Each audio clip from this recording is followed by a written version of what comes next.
Welcome to concept clear, जहां हर concept होता है बिल्कुल क्लियर। आज की इस गहरी चर्चा में हम एक बहुत ही दिलचस्प विषय पर बात करने वाले हैं। आज हमारा विषय है मिश्र धातु यानी अलॉयज।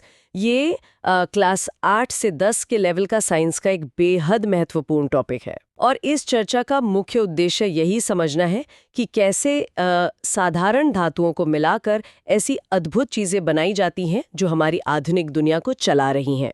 चलिए इसको थोड़ा और खोलकर समझते हैं और देखते हैं इसमें क्या क्या है। तो अगर हम पहली स्लाइड पर ध्यान दें तो यहाँ मिश्र धातु यानी धातुओं के कायाकल्प की बात हो रही है। हाँ, इसमें एक बहुत ही अद्भुत चित्र है जहाँ कच्चे पत्थर और खनिज एक चमकदार डीएनए जैसी मेटल की कॉइल में बदल रहे हैं। ये काफी साईफाई जैसा लग रहा है। यही तो एलॉय का असली मतलब है, धातुओं का रूप बदलना। जैसे यहाँ कुछ फार्मूले दिए हैं, Fe + C + Ni + Cr मिलकर स्टेनलेस स्टील बनता है और Cu + Zn से ब्रास यानी पीतल। एग्जैक्टली और Al + Cu + Mg + Mn मिलकर ड्यूरेलुमिन बनाते हैं।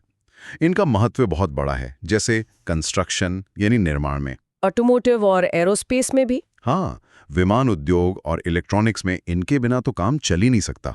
पर एक सवाल आता है दिमाग में, जब हमारे पास शुद्ध धातुएं पहले से हैं तो हमें इन मिश्र धातुओं की आवश्यकता ही क्यों है? ये बहुत अच्छा सवाल है। दूसरी स्लाइड में 2 चित्र दिए हैं जो इसका सटीक जवाब देते हैं। पहला चित्र एक लोहे यानी आयरन की जंजीर का है। हाँ, और उसमें काफी जंग लगा हुआ दिख रहा है। सही पकड़ा। लोहे में नमी के कारण बहुत आसानी से रस्ट या जंग लग जाता है। और दूसरा चित्र 24 कैरेट शुद्ध सोने का है, जिसमें उंगलियों के निशान छपे हुए हैं। बिल्कुल, क्योंकि प्योर गोल्ड बहुत ही नरम या सॉफ्ट होता है, इसलिए वह आभूषण या ज्वेलरी बनाने के लिए अनुपयुक्त है। तो निष्कर्ष ये है कि हमें धातुओं के गुणों को सुधारने की सख्त आवश्यकता होती है। तो फिर ये मिश्र धातु आखिर है क्या? इसकी वैज्ञानिक परिभाषा क्या है? तीसरी स्लाइड में एक 3D एटॉमिक स्ट्रक्चर का चित्र भी है। हाँ, उस चित्र में आप देख सकती हैं कि अलग-अलग आकार के नीले और लाल गोले आपस में मिले हुए हैं। परिभाषा के अनुसार ये 2 या 2 से अधिक धातुओं का एक समांगी मिश्रण होता है। यानी धातु और अधातु का भी हो सकता है, होमोजीनियस मिक्सचर। जी हाँ, और इसको बनाने के 3 मुख्य चरण होते हैं। पहला, प्रथम धातु को पिघलाना। उसके बाद दूसरे तत्वों को किसी फिक्स्ड अनुपात में मिलाना। सही कहा, एक निश्चित अनुपात में। और तीसरा चरण होता है इस मिश्रण को कमरे के तापमान पर यानी रूम टेम्परेचर पर ठंडा करना। ये प्रक्रिया सुनने में काफी सिस्टमैटिक लगती है। अब चौथी स्लाइड पर आते हैं। यहाँ एक तरल पारा यानी लिक्विड मर्क्यूरी की बूंद और एक ठोस चौकर टुकड़े का चित्र है। ये क्या दर्शा रहा है? ये अमालगम के बारे में है। देखिए, यदि किसी मिश्र धातु में एक धातु पारा हो यानी मर्क्यूरी, जिसे Hg कहते हैं, तो उस विशेष मिश्र धातु को हम अमालगम कहते हैं। अच्छा, तो मतलब पारा होना जरूरी है इसमें? बिल्कुल। इसका सबसे बढ़िया उदाहरण जिंक अमालगम है, जहां जिंक और मर्क्यूरी का मिश्रण होता है। समझ गई। अब 5वीं स्लाइड की तरफ बढ़ते हैं, जो कि इस्पात और स्टेनलेस इस्पात यानी स्टील और स्टेनलेस स्टील के बारे में है।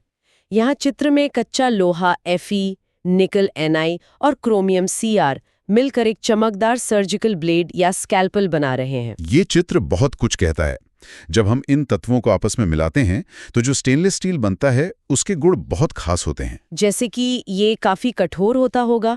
हाँ, कठोर होता है और सबसे बड़ी बात, इसमें जंग नहीं लगता।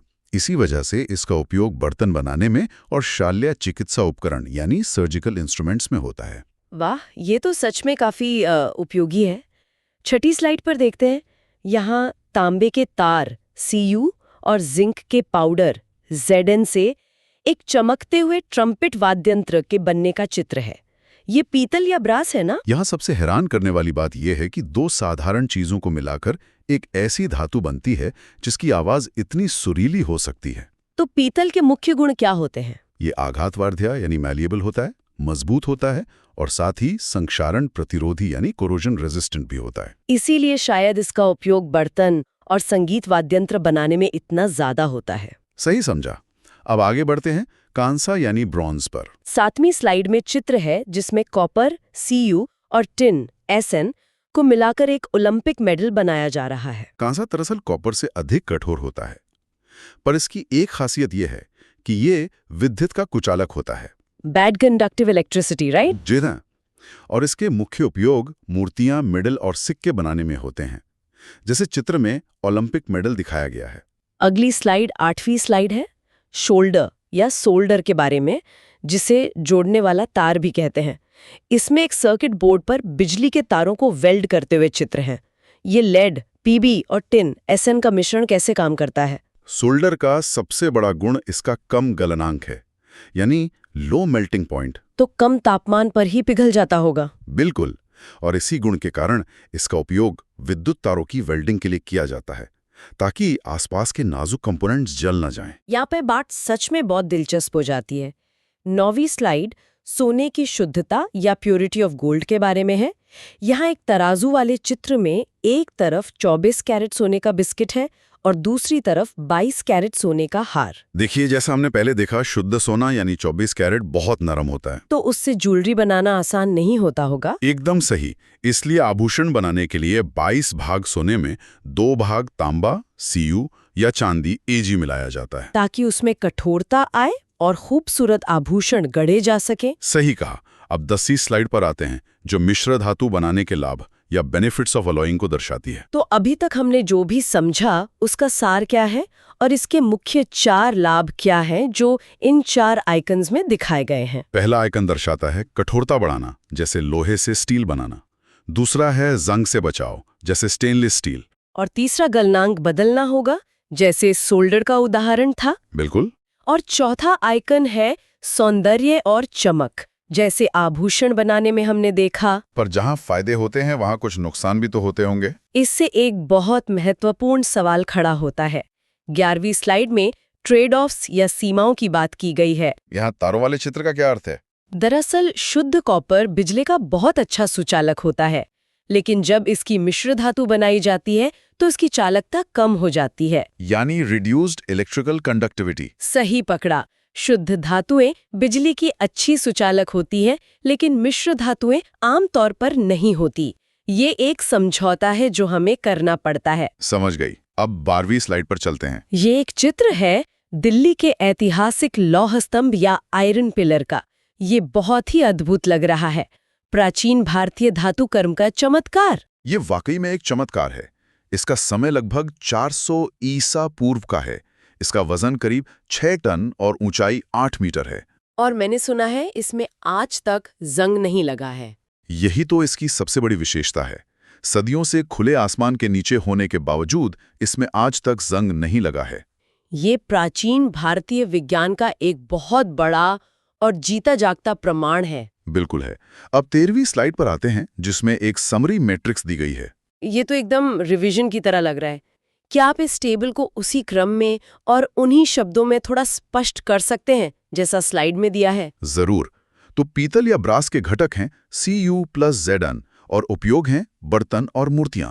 कांसा के लिए यहाँ Pb+Sn लिखा है। हाँ, कांसा या ब्रॉन्ज के घटक हैं Pb+Sn और इसके उपयोग हैं मेडल और सिक्के। स्टेनलेस स्टील के घटक हैं Fe+Ni+Cr और उपयोग है शल्य चिकित्सा और बर्तन। 22 कैरेट सोना के घटक हैं औरम +Cu या Ag और उपयोग आभूषण बनाने में। और आखिर में ड्यूराल्यूमिन के घटक हैं Al+Cu+Mg+Mn, जिसका उपयोग विमान और प्रेशर कुकर बनाने में होता है। सही पढ़ा। अब हम आखिरी स्लाइड 14 पर हैं। तो इस सब का आखिर मतलब क्या है? इस आखिरी चित्र में एक छोटी सी सुई दिख रही है और एक विशाल हवाई जहाज भी। इसका निष्कर्ष यही है कि मिश्र धातु विज्ञान और इंजीनियरिंग का मुख्य आधार हैं। यानी सुई की नोक से लेकर हवाई जहाज तक। बिल्कुल। मिश्र धातुएं ही हमारे आधुनिक जीवन को संभव बनाती हैं। बिना इनके ये सब नामुमकिन था। और इस चर्चा को खत्म करने से पहले सोचिए, भविष्य में अंतरिक्ष यात्रा या नई तकनीकों के लिए वैज्ञानिक आज प्रयोगशालाओं में कैसी-कैसी नई और अद्भुत मिश्रित धातुएं तैयार कर रहे होंगे।